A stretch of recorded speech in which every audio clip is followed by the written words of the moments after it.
I'm going to show you how you can limit the download speed on Steam.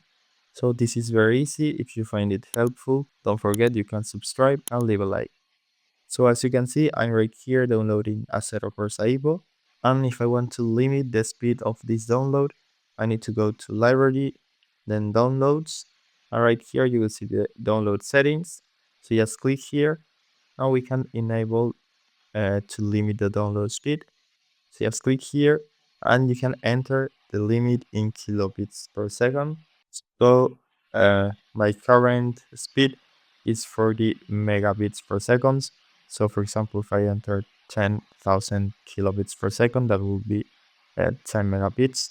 So I'm going to put 10,000, close it, and now downloads are limited to 10 megabits per second.